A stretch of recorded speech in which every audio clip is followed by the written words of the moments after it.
nabadii warsan daawadayaal idilkiin baa meel walba naga daawanaysaan ku soo dhawaada warka Galmudug TV.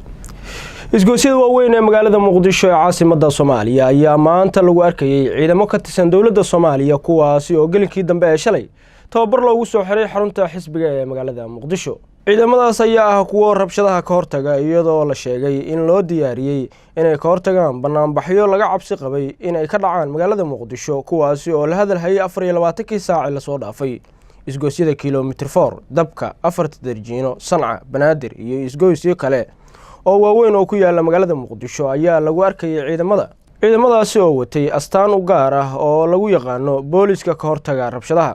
magaalada Muqdisho xilligan kama socdaan wax banaanbaxa waxaana furan goobaha ganacsiga iyadoo dadka iyo gaadiidka ay si caadi ah u socdaan. siyaasiyiin iyo culimaadudiin magaalada Muqdisho ku nool iyo taliska booliska Soomaaliya ayaa ka digay banaanbaxyada. maalmihii dambe ayaa ogeysiisyo ku saabsan banaanbaxyo waaweyn oo la qorsheynay maanta inay Muqdisho ka dhacaan. waxaa la soo dhigay baraha bulshada ay ku wada xiriirto sida Facebook iyo Twitter-ka.